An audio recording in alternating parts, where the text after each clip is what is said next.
Major production funding for the Louisiana Governor's Debate 2019 is provided by Southern Strategy Group, supporting voter education and providing professional advice on the politics of business and the business of politics, with over 100 years of combined partner experience navigating governmental affairs.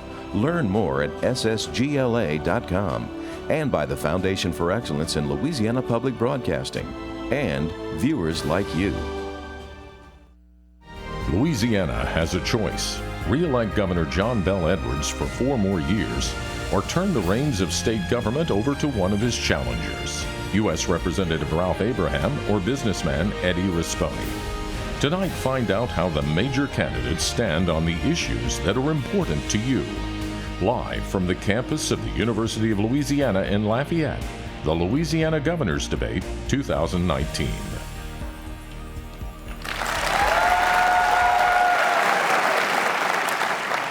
Good evening. I'm Beth Courtney, President of Louisiana Public Broadcasting. Welcome to the campus of the University of Louisiana at Lafayette. Thank you for joining us tonight for this important debate with the major candidates vying to become the next leader of our state. We thank our public broadcasting partners statewide for also sharing this evening's program with their viewers and listeners.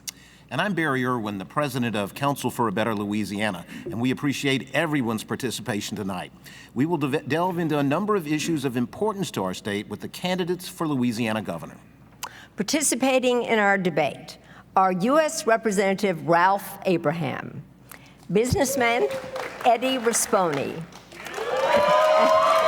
and Governor John Bel Edwards.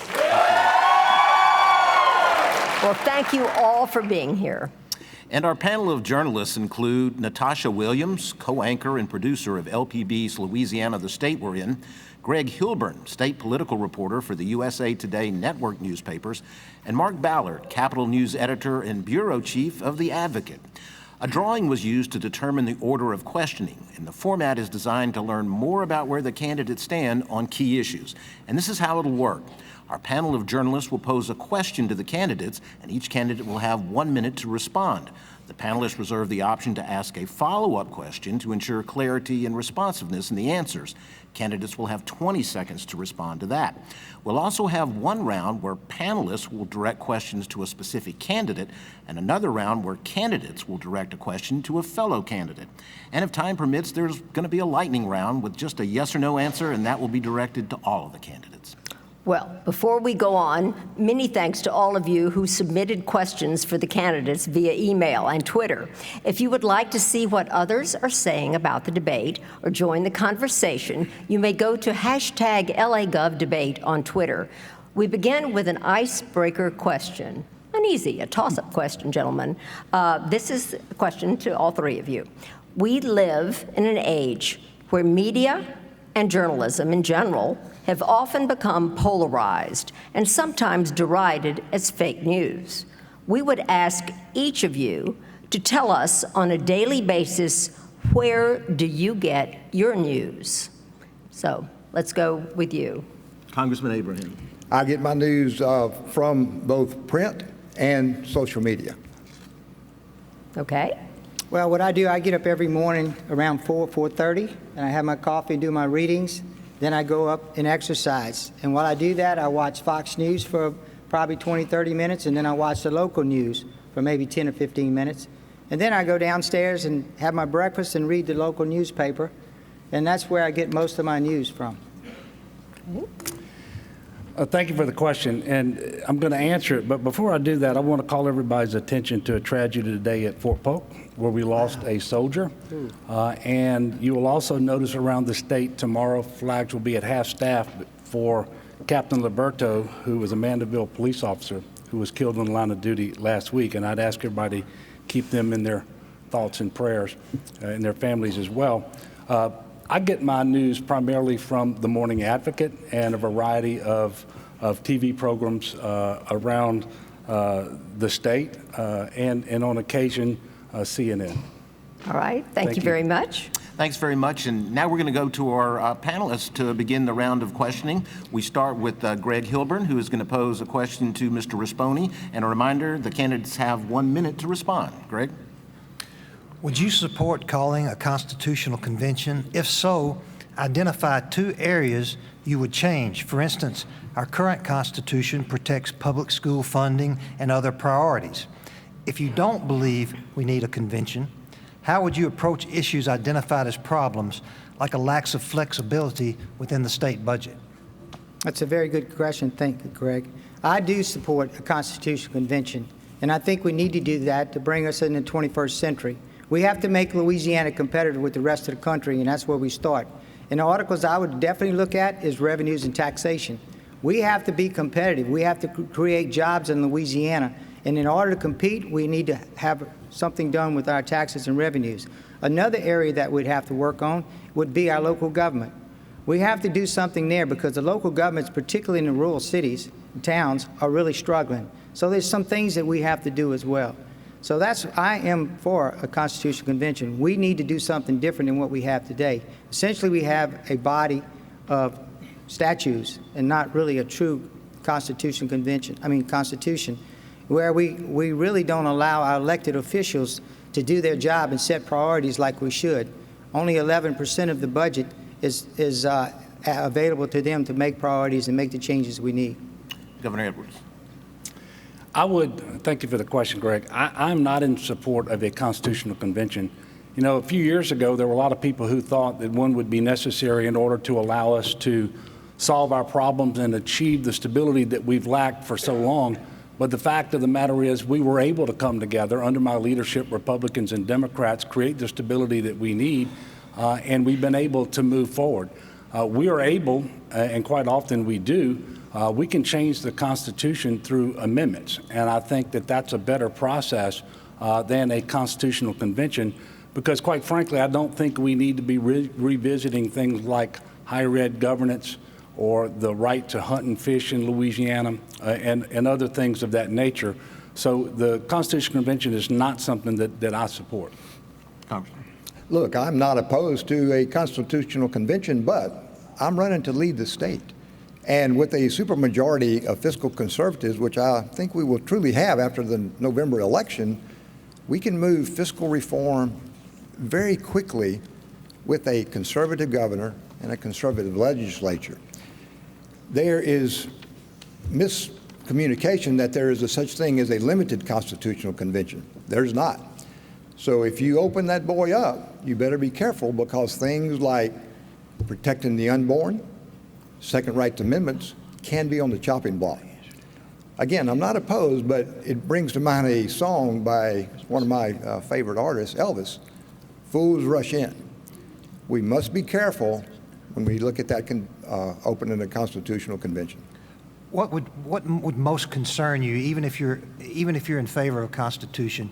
You do have to the amendments, the things that are in the Constitution now were passed by 2/3 of the legislature, had to be voted on by the people. So they were vetted in a pretty comprehensive system. So does that concern you at all? Yes, sir, Mr. Rispone. No, it doesn't concern me. I think we have to be very deliberate when we have a constitutional convention.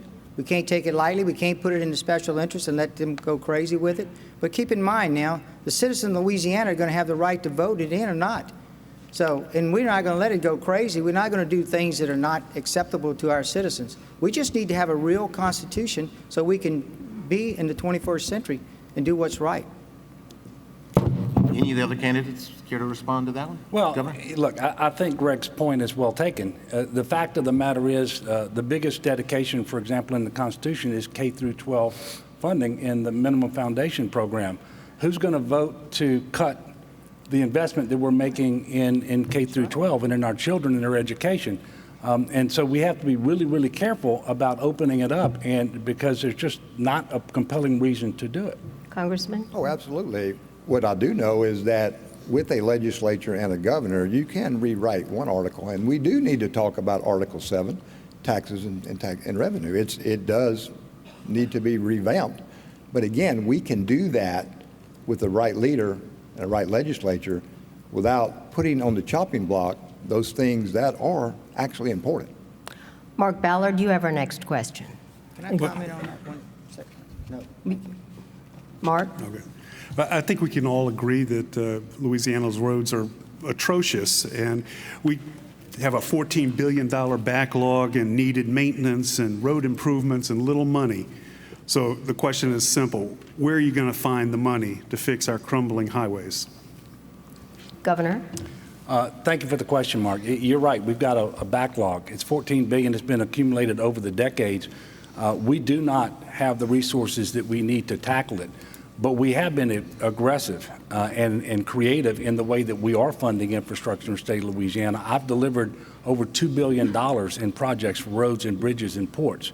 I've made sure that we've gone after Garvey funding, bonding, for example, for the first time in our history to deliver high-capacity projects such as widening of I-10 in Baton Rouge and the interchange at the Kenner Airport and at Barksdale Air Force Base.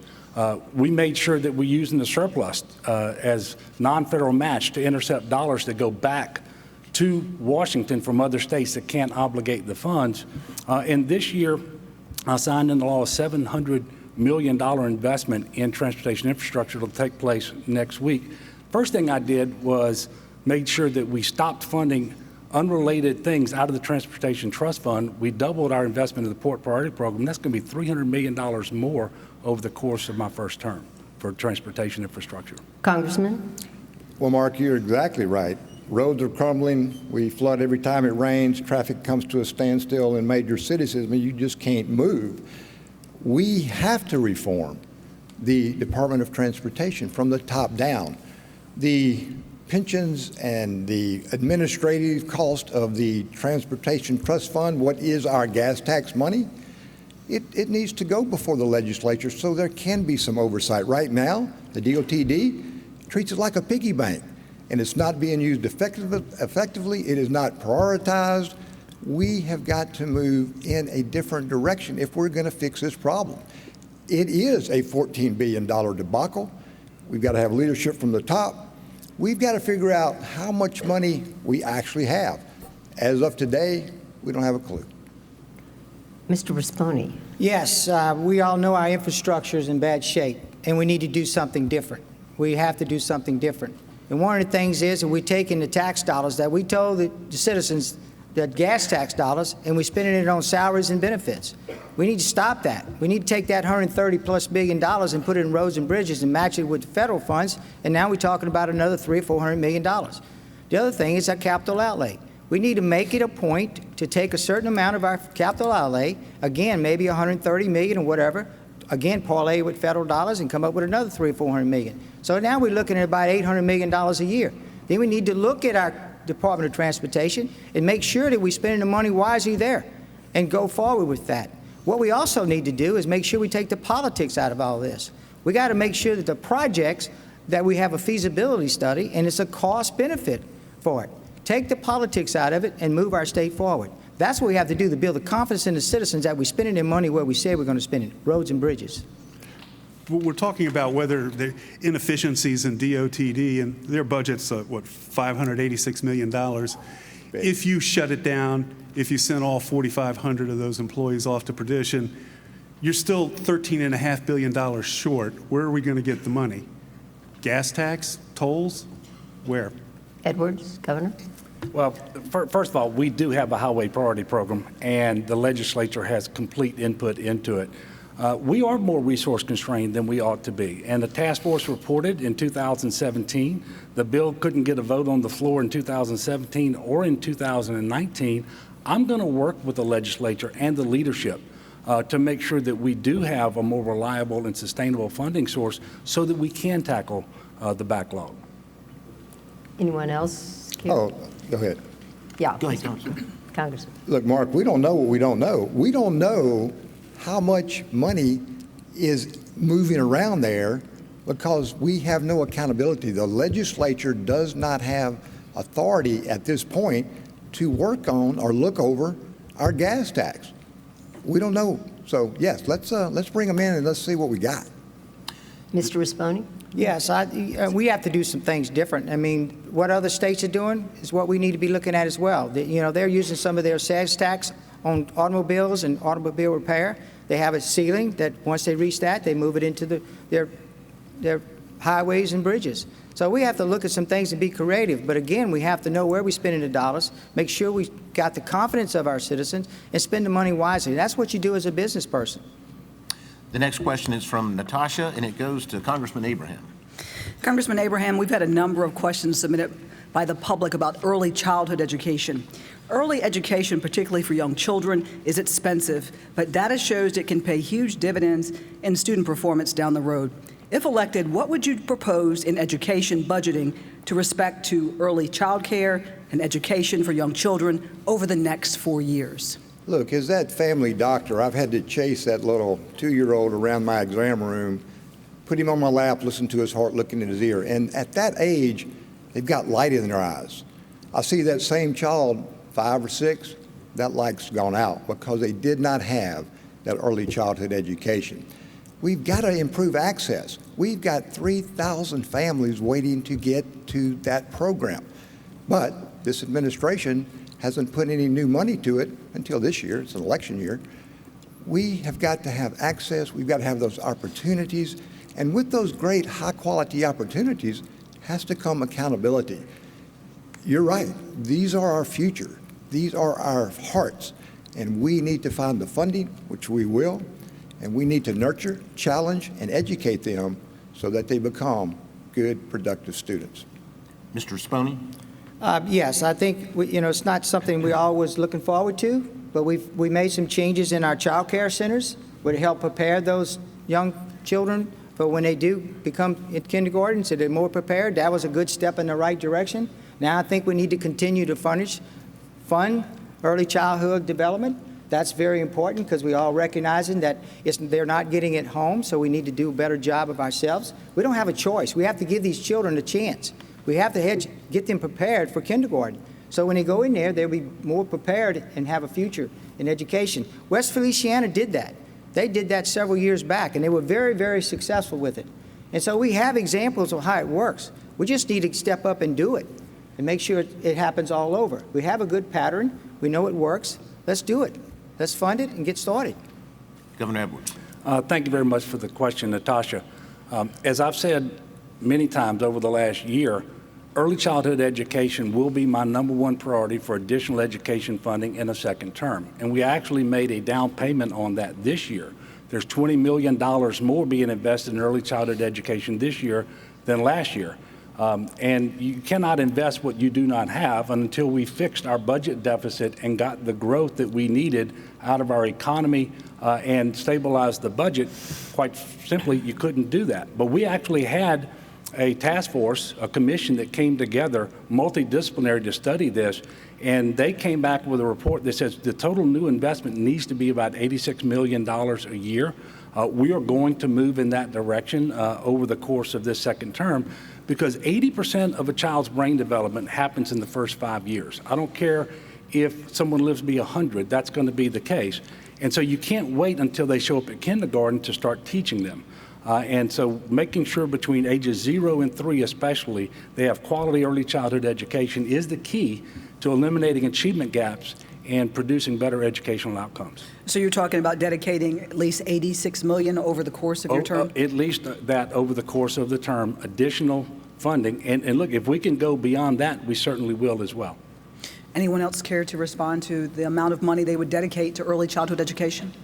It's got to be a top priority. They are our future. And what we do is we are losing entire generations by not challenging them, by not educating them, not giving them that structure that they need to grow. So we'll find the money.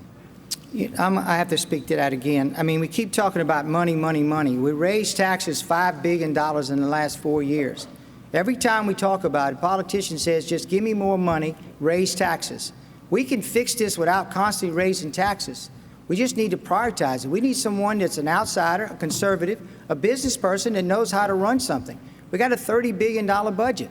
We got to have somebody that goes in there and quit talking about raising taxes, growing government.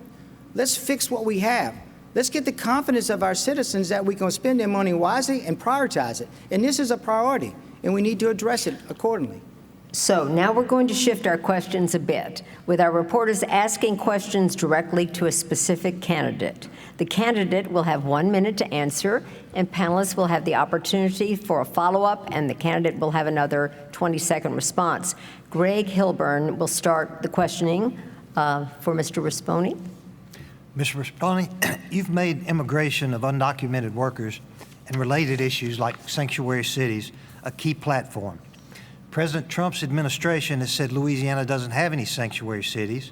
Our undocumented worker population is estimated to be less than 2%. So what specific incidents have you observed that lead you to believe it's a crisis in Louisiana? Well, first of all, I don't think his administration said we don't have a sanctuary city. Yes, the Justice Department. John Kennedy said that was misstated, and he was there when they were talking about it with Mitch Landrieu. But let me say this. We have a sanctuary city in New Orleans. Anytime you have a city that funds a protest against ICE, this agency, the people that we hire to protect us, our citizens, and to put criminals aside that break our law, that's a sanctuary city in my mind, and that's a sanctuary city in everyone's mind. So let's clear that up right off the bat. But now, what I'm going to tell you is that I'm going to support our president when it comes to building a wall, doing away with sanctuary cities, and going after these gangs. You know, sanctuary cities encourage illegal immigration. They threaten our safety, and they're a tax burden on us. They're a burden on our hard-earned tax dollars. So we need to do something different. And I heard that we don't have that problem in Louisiana. We have 70,000 illegals in Louisiana. That's the sixth largest city in Louisiana. We do have an issue, and we have to address that. And we have to support this president when it comes to that. This would generally be considered a federal issue, and I understand that there are probably many people agree with you in your opinion, but how, as governor of Louisiana, could you have an impact in building the wall, or are those things, some of those things that you Greg, discussed? that's a great question. I'm glad you brought it up. You know, let me say this. Florida, Georgia, Alabama, Mississippi, and Texas all have a law that if a city does not follow the immigration laws and doesn't support those that are here to protect us, they don't get state funding. They pass those laws in those states. And it just so happened all of them have a Republican governor. And I'll do the same thing here in Louisiana. Mark Ballard now has a question for Governor Edwards. Governor, you tout a record of accomplishments, but Louisiana still ranks very low when compared to other states, and on many of these lists, high poverty rates, for instance. Why isn't that a reason to turn you out of office? Because the state of Louisiana is doing much better than it was 4 years ago on just about every relevant measure. The economy of our state today is the largest it has ever been, Mark, and growing at the 10th fastest rate in the nation. Personal income is the highest it has ever been. Unemployment is at a 12-year low, 4.3%, 2 percentage points lower than when I became governor. And we are making, for the first time in 10 years, strategic investments in our critical priorities, like the first teacher pay raise, like the first new investment in higher education. We have the lowest percentage of people ever in the state who are uninsured with respect to health insurance, for example. So we are moving forward on a number of fronts. Our state is measurably, demonstrably much better off than we were 4 years ago, and that is exactly why the people of Louisiana should and will return me to office. But we still have 1 in 5 of our neighbors who are in poverty and have been for years. Correct, for generations. But the way you attack that is by increasing personal income. That's what we're doing in Louisiana. It's the highest it has ever been. And you also do that by helping people access health insurance so that they can remain healthy and stay in the workforce and support themselves and their families.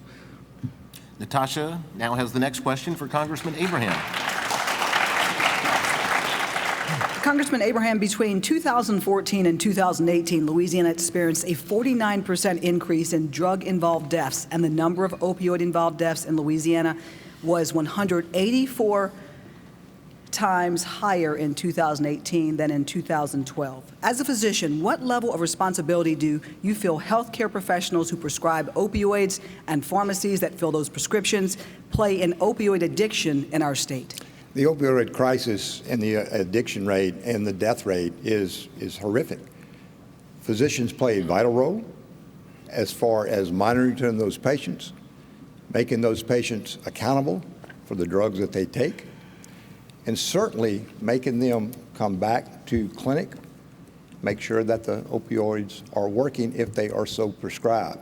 The pharmacies, we have what's called a patient monitoring program in Louisiana, and it's a good one because what it does, it allows the pharmacy and the physician to see which patients are on which drugs and if they are actually using them the proper way. So the role of a family doctor like myself that does prescribe the opioids for patients on certain conditions, for sure, we make sure that, one, they're working, two, that they're doing what they need to do short-term and long-term, and three, that that patient is using them wisely and judiciously in the right manner. Well, it's been shown that patients have gone to a number of different doctors. They've shopped for doctors. They've taken the prescriptions that were given to relatives because they're so basically out there in every medicine cabinet. So how do you stop that as far as the number of prescriptions that are being written by doctors such as yourself when you were writing? Look, we monitor the patients and we monitor those that come into our clinic, look on the patient, the management program, and it will tell us very quickly if they're doctor shopping, if they're compliant, and if they hopefully are using it in the right manner. So look, you have to be vigilant. You are the gatekeeper for that patient. And it is an important role. And look, as a physician, I take that very seriously. Well, that concludes 2 rounds of questioning. Now we have a question from the president of the Student Government Association here at ULL and a political science major, Rachel Lotegard. Let's hear that question. As governor, what would you do to create broader job opportunities to entice a graduating student like me to stay in Louisiana and work, or to return to Louisiana to work after earning a postgraduate degree in another state? Mr. Risponi. That's a great question, and I really appreciate you asking that question. Let me say this. I'm the only candidate up here that's a job creator. I'm the only candidate up here that's always supported Donald Trump. And I'm the only candidate up here as an outsider, a conservative outsider. And I know how to create jobs. I've done that for 40 years. We started our business with 3 people in my living room, and today we employ almost 4,000 families. I know how to create jobs. I know how to work with job creators. I know what they need to exist and to grow in Louisiana. And I'll do that as your governor. And I know how to fill those jobs to Louisiana citizens. I've done it through education and training. So I will continue to do that. I'm the only job creator running for governor of Louisiana. We need someone that's an outsider, conservative, someone that knows how to create jobs, and that's what I'll do for Louisiana. Louisiana is the only state losing jobs. We're the only state in the country losing jobs. And I'm going to turn that around and make it happen. We should be the #1 state in the South when it comes to jobs and opportunities, and I'm going to do that for our future generations, for our children and grandchildren can stay here and be proud to call Louisiana home. Governor? Yep. You know, you're entitled to your opinion, but not to your own facts. The fact of the matter is, if you look at the U.S. Bureau of Economic Analysis and the Department of Labor, we are gaining jobs every year right now. In fact, our unemployment rate is 4.3%, a 12-year low. The key is education and training. And that's what employers want to know before they make an investment decision in Louisiana. Is the talent pipeline in place so that they will be successful with that investment? And that is why we have been successful in landing 170 major economic development project wins with more than $41 billion of capital investment and 34,000 jobs, yes, created, new jobs here in Louisiana. And we're going to continue to do that. We are investing in education again. For the first time in 10 years, a net new investment in community colleges, technical colleges, and our universities, including ULL right here in Lafayette. Congressman Abraham. Well, let me dispel a rumor right quick. I've been a doctor, a farmer, a veterinarian, own 3 separate businesses. So, Eddie, I know how to hire people. And as far as being an outsider, I mean, you've been in politics a long time, Eddie. You've given millions to politicians. I've only been in there 5 years. So let's get that straight about this career politician and this outsider. It's just not right. You know it. To answer the young lady's question, we've got to incentivize her to come, have a business, have her have some tax credits where she can form that business, build that business, and then she becomes an employer. We know that the frivolous lawsuits are out of control. We know our tax structure is too complicated, too many, and too high. Those have to come down. Legal climate has to get better. And I would welcome a young person like that to come back in this state. Well, the next round of questions is our candidate-to-candidate questions. The order and pairings were determined earlier by drawing. Each candidate will ask an opponent a question. The opponent will have 1 minute to respond, and then the questioner will have 30 seconds for a final rebuttal. So we start with Mr. Risponi, who will go first with a question to Congressman Abraham. Well, I want to ask the congressman here, I want to ask him to explain to me why you released a statement where you said that Donald Trump should drop out of the race against Hillary Clinton 3 weeks before the election. Eddie, I'm glad you're eye to eye, man to man. Right. And look, I know that your consultants out of state have told you that you have to attack me and my family in order to win. But you know those ads you're running against me and my family are lies. I don't vote with Pelosi. Those bills support our troops, they support our police, and they support our businessmen. I am the most conservative congressman that you will ever see. You know that the target that we should be working on is the one standing to your left. But when you stand up here and tell blatant lies to the good people of Louisiana, you're the politician, not me. Now, to your question, I have supported, and you know this, our wonderful president from the day he has been elected, and even before that, you know that. I have fought in the trenches with him.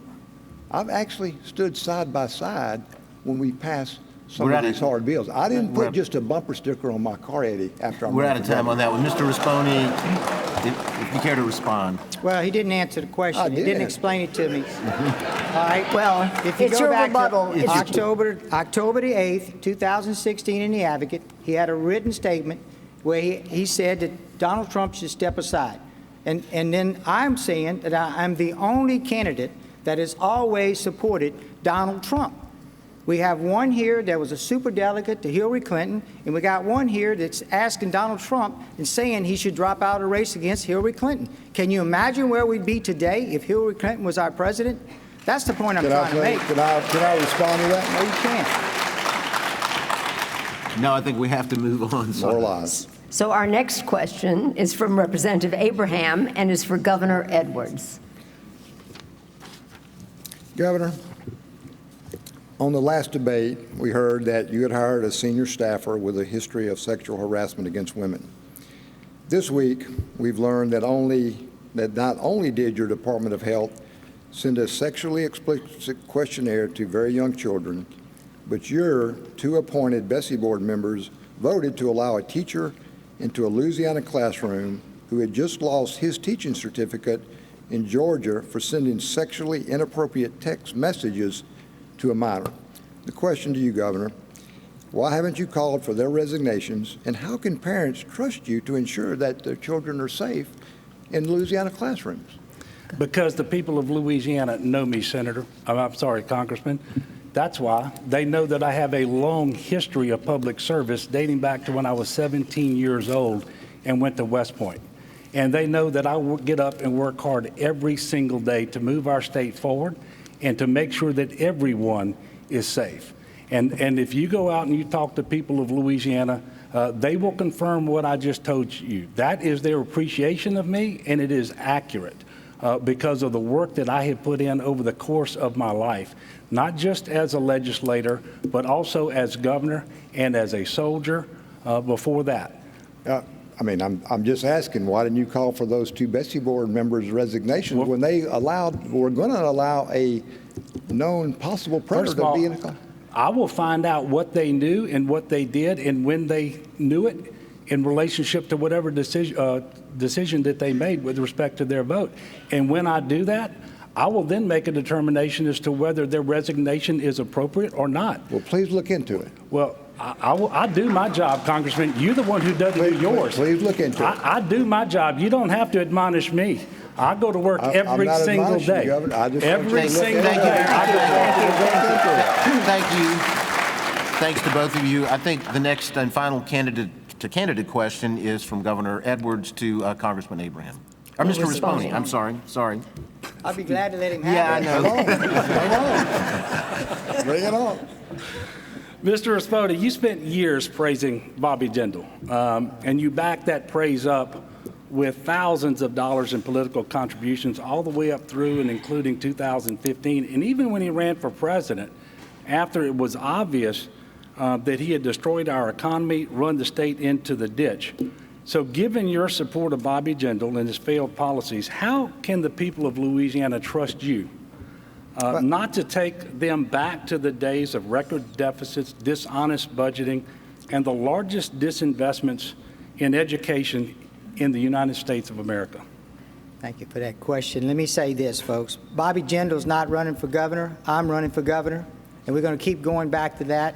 You know, and I hear it over and over again. And I would like to correct him. I did not support Bobby Jindal for president. That's a misstatement, and that's an exaggeration. So all I'm telling you is Bobby Jindal's not running for governor. I'm running for governor. I'm an outsider. I'm a conservative. I am the only one on this stage as an outsider, conservative, and someone with serious business skills, and someone that's not beholden to special interests. That's what I am. I'm the only one. And I want to turn this state around. It's time to get someone that's not a career politician to move our state forward. They've had their opportunities on both sides of the aisle, and I'm going to make sure that we move our state forward. You know, I have had an opportunity. I've taken advantage of it. We are moving forward. There was a $2 billion deficit when I became governor, the largest in our state's history, but because of the bipartisan work we've been able to accomplish, we've righted the ship. We pulled ourselves out of the ditch, and we simply cannot go backwards. And the fact of the matter is, if you actually listen to what Mr. Risponi, and for that matter, Congressman Abraham too, they are prescribing going back to the very same policies of Bobby Jindal that failed us so miserably. The people of Louisiana are not going to go back. I assure you, we're going forward in Louisiana. Thank you all very much. And now we're going to turn things back over to our journalist. And the next question is from LPB's Natasha Williams, and it goes to Congressman Abraham. Natasha. Congressman Abraham, 241 death sentences given in Louisiana since 1976. There were 28 executions. 129 inmates had their sentences reduced, 11 of which were found not guilty and released from prison. Louisiana has a higher than average percentage of death row inmates who are exonerated than the rest of the nation. As governor, will you advocate resuming executions, using other methods or measures, or eliminating the death penalty altogether? Tasha, I'm the only candidate up here that supports the death penalty, and I would add child molesters to that list. Now, thank you. We have a criminal justice issue that we need to discuss, and certainly the definition of a violent versus nonviolent criminal between the governor and I is worlds apart. If you've committed a violent crime, and let's say you just got picked up yesterday for shoplifting, in my opinion, you're still a violent criminal. And under my administration, if you're a violent criminal, you're going to serve every second of your sentence. Now, we all agree that nonviolent offenders, they certainly deserve a second chance, and I want to give it to them. But as far as those that are on death row, that we've made 110% sure that they're the guilty party, yes, I will start. You plan to start executions again? I would allow those executions to go forward. Mr. Risponi. Let me say this. I mean, my heart and prayers go out to anyone that's a victim of a capital crime. I really do. And the families, that is a traumatic thing to go through, and I would pray for them, because it's got to be just awful to go through that. But my Christian faith says I am pro-life. So I'm against the capital punishment in that light. You know, I just can't do that because of my Christian faith. So that's where I stand on that. I'm not afraid to say that because of my Christian faith.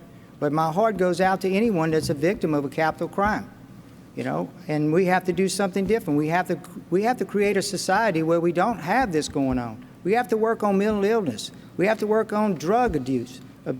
We have to do something different to prevent those crimes of capital punishment. So let's work on that, folks. That's what I'll do. And I'm going to create jobs. I'm going to improve our education. And we're going to do things different. We're going to try to keep people out of prison. You know, work on those things. But I am against capital punishment because of my faith. But again, my heart goes out to those who suffer from it. Governor? Well, when I became governor, I took an oath to make sure that I would faithfully execute the laws of the state of Louisiana. One of those laws happens to be capital punishment. You don't get to pick and choose. And so I'm going to do that. I will faithfully execute the laws of the state of Louisiana. It just so happens there's litigation ongoing in federal court, and there is a federal court stay on executions in Louisiana. And we also have an inability to acquire the drugs to be used in lethal injections, which is the only prescribed method for executions in Louisiana, because no manufacturer will sell them to us for that purpose. And in fact, they have threatened to sue Louisiana if we use them for executions. And to get to the second part of your question, I am 100% opposed to going back to methods of execution that have been previously discarded by the state of Louisiana because it was believed to be cruel, unusual, or somewhat barbaric. That's not something that I support.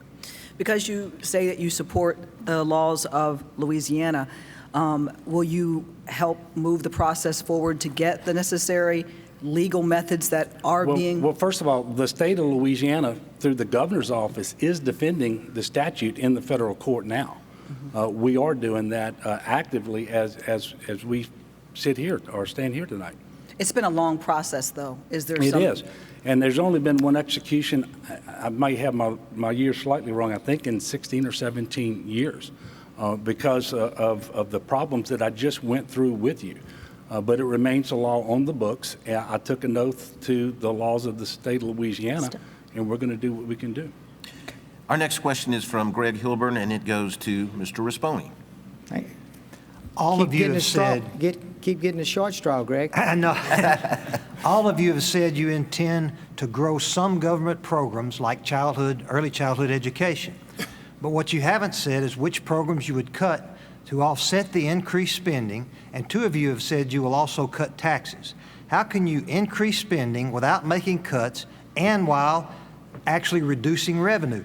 That doesn't seem to add up even using Common Core math.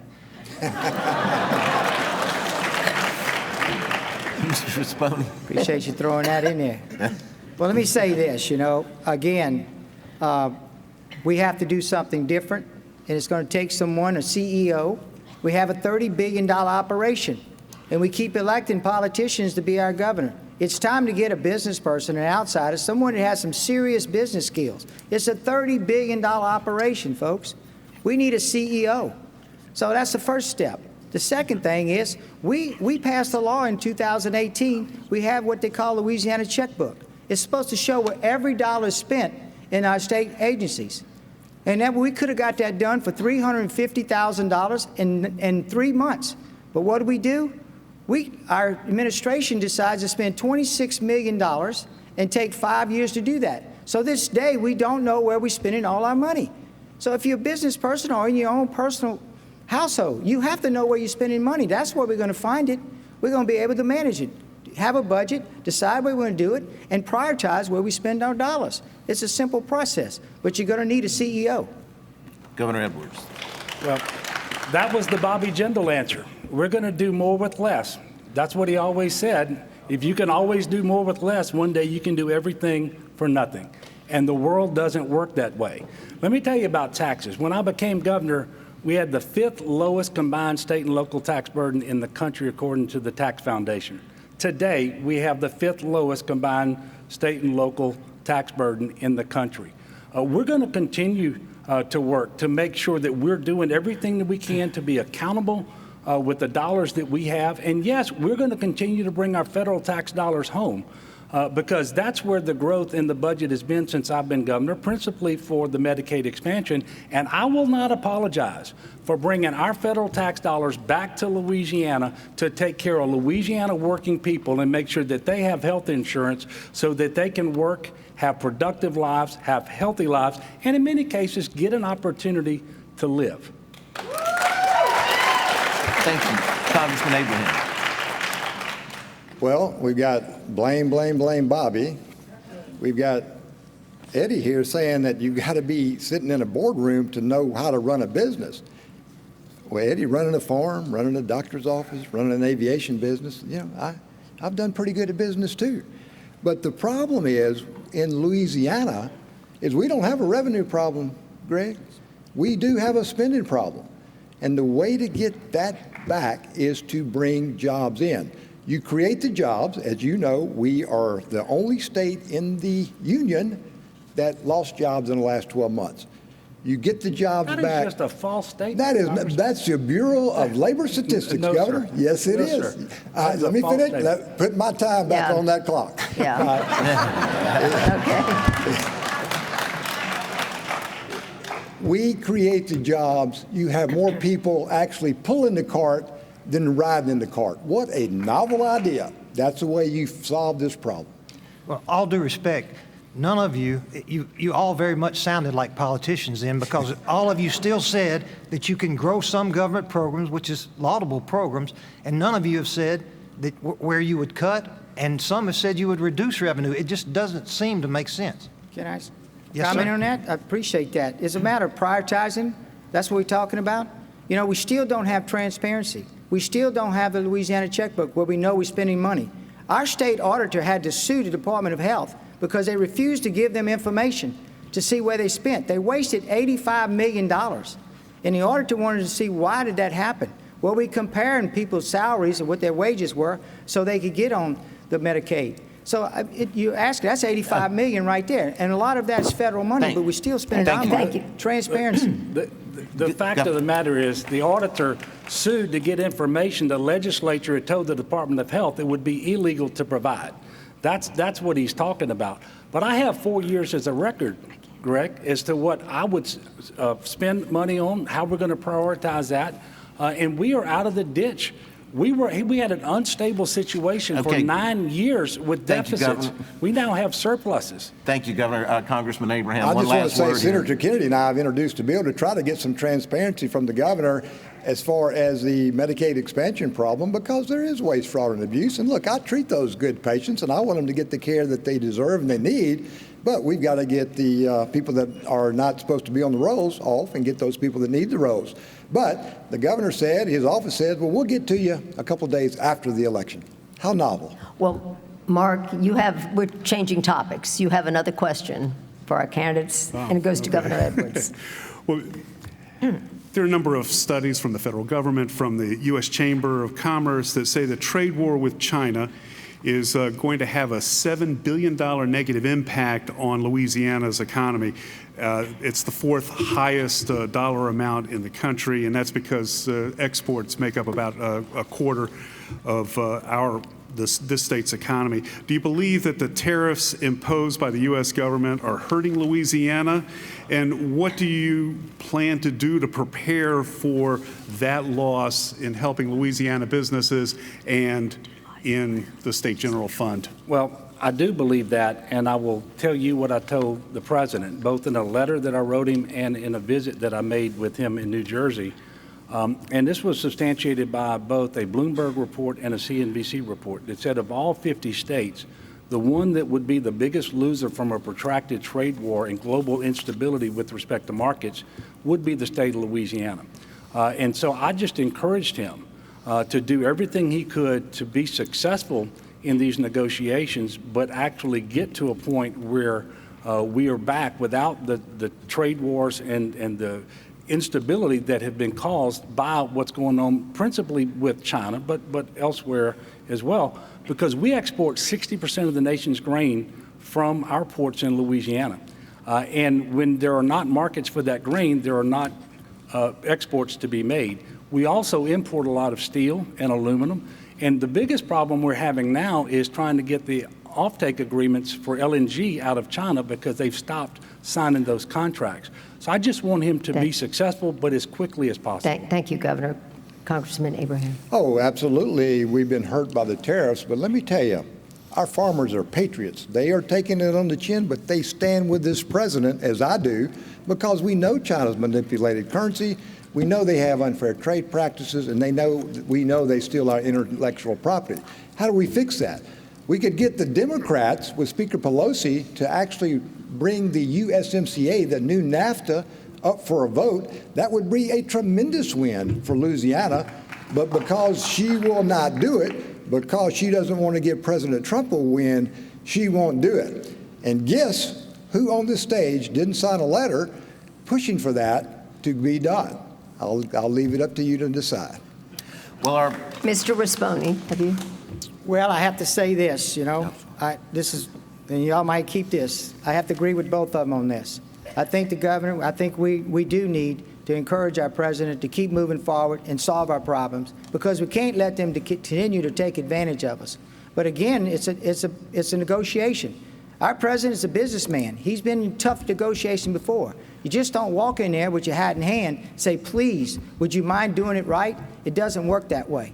So we got a good negotiator, a strong guy that's doing that for our country to turn this thing around so we won't be taken advantage of in the future. That's what we need to be doing. And again, we need to encourage him to keep it and move as fast as he possibly can. But again, this is doing it the right way. So in the long run, we're going to be better off as a country. Our farmers are going to be better. Our manufacturing will be better, and we won't be taken advantage of. And I support the president in what he's doing. our final round here is our lightning round, where we'll pose a series of questions to the candidates that can be answered very simply with a yes or no answer very, very quickly. So we're going to start with Congressman Abraham. Bring it on. All right. The first lightning round. Should the legislature be in charge of redistricting? Yes. Yes. Yes. Would you roll back Medicaid expansion? Mr. Risponi. I would say this, we have to make it. Nope. Yes or no? Would you roll back Medicaid expansion? I would have to say no. Governor. No. No. Okay. Do you support universal background checks for gun sales? Governor Edwards. For all commercial sales, yes. No. No. Would you support an increase in the minimum wage? Governor. I do, and I have. Congressman. No. No. Do you believe climate change is caused by human activity? Congressman Abraham. That's a tough one now. You can't answer that with a yes or no.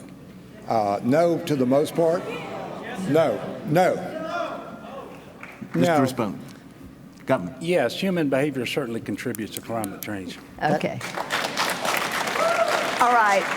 So our final yes or He no. clarified it, okay? He can clarify. That's what it says. It's either yes or no. You told us that.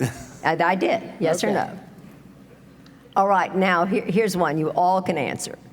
In honor of the recent PBS series, if you've been watching it, or not, who is your favorite country music artist?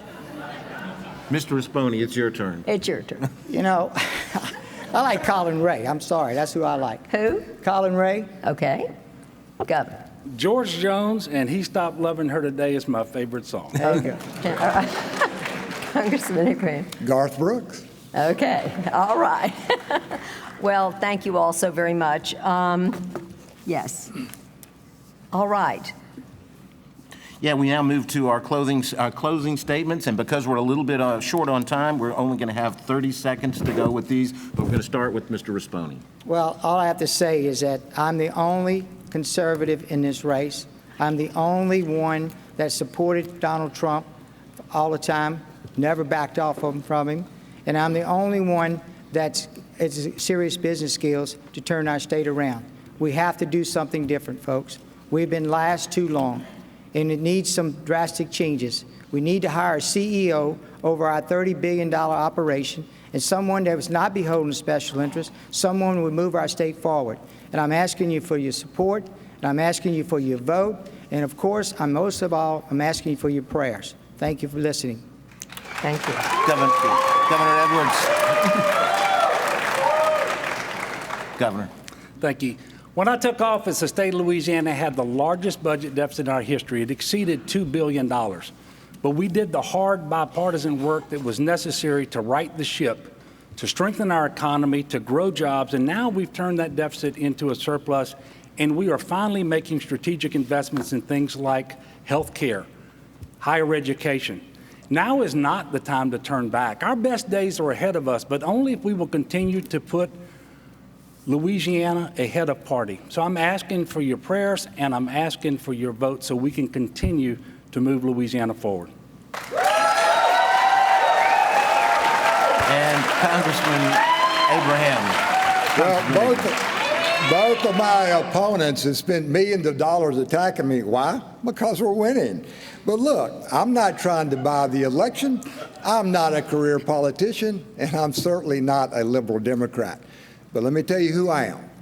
I'm a veteran, I'm a farmer, I'm a family doctor, and I'm a Christian man. I ask for your vote because I know we can win, and I know we can move this state forward in a good direction. What I can tell you, help is on the way. Well, thank you. Thank you. And gentlemen, thank you all for participating. Thank you all for being here, our reporters. Thank you in the audience. Let's have a round of applause for everyone.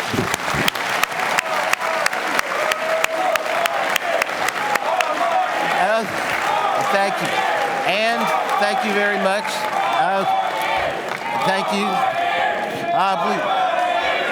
All right. We would like to offer our special thanks to Dr. Joseph Savoy. We'd like to thank the folks here at UL, Dr. Joseph Savoy, his staff, the students, all of the folks here for making us so welcome and making this such a great debate for us to be able to be a part of. Also, thanks to you, our studio audience, to the folks who are watching as viewers, and of course to you, the candidates, for your participation. And remember, you can see what others are saying about the debate and join the conversation by following it on Twitter at #LAGovDebate. You can also watch a repeat of tonight's debate at lpb.org/debate. And on behalf of us at the Council for a Better Louisiana and Louisiana Public Broadcasting, we thank you for joining us tonight and have a good evening. Good evening. Major production funding for the Louisiana Governor's Debate 2019 is provided by Southern Strategy Group, supporting voter education and providing professional advice on the politics of business and the business of politics, with over 100 years of combined partner experience navigating governmental affairs. Learn more at ssgla.com, and by the Foundation for Excellence in Louisiana Public Broadcasting and viewers like you.